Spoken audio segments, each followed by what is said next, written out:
Bonjour. Je m'appelle Diego et je suis né en 2025.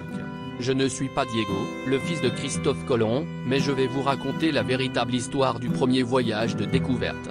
Nous n'utiliserons pas de dates compliquées ni de noms compliqués, juste l'essentiel. Comme si vous et moi suivions tout cela de près. Tout a commencé par un rêve.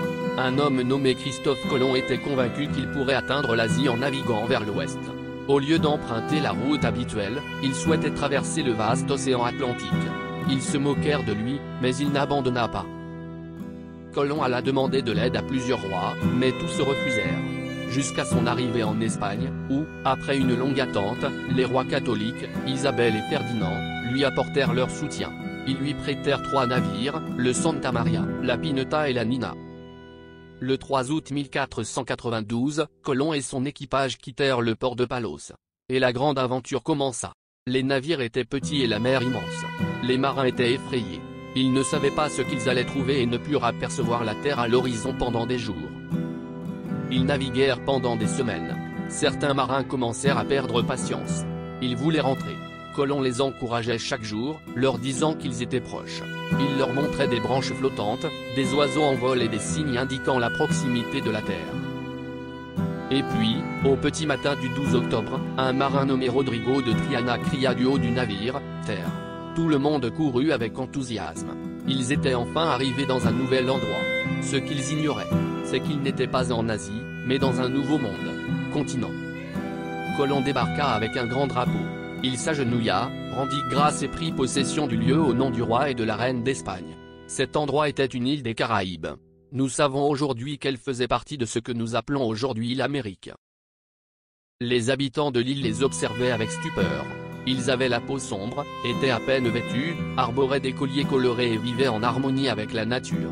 Ils ne comprenaient pas ce que disait Colomb, mais les saluaient avec curiosité et respect.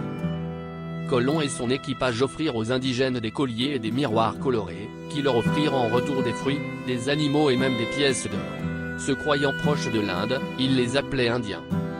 Au cours des jours suivants, ils explorèrent d'autres îles. Ils récoltèrent de l'or, des fruits exotiques et des animaux qu'ils n'avaient jamais vus auparavant. Les marins étaient enthousiasmés. Tout était nouveau pour eux, la nourriture, les couleurs, le mode de vie autochtone.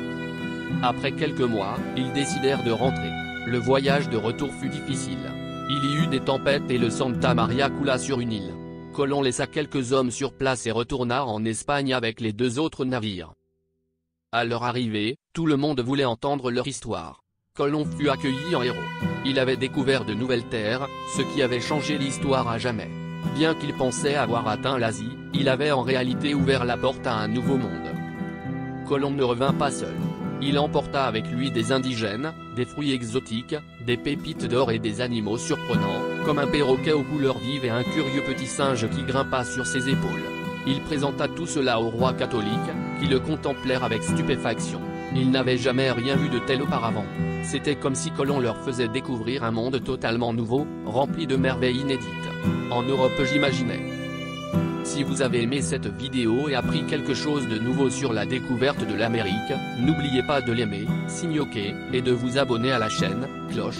Ainsi, davantage d'enfants pourront découvrir cette histoire racontée simplement. À bientôt pour la prochaine aventure.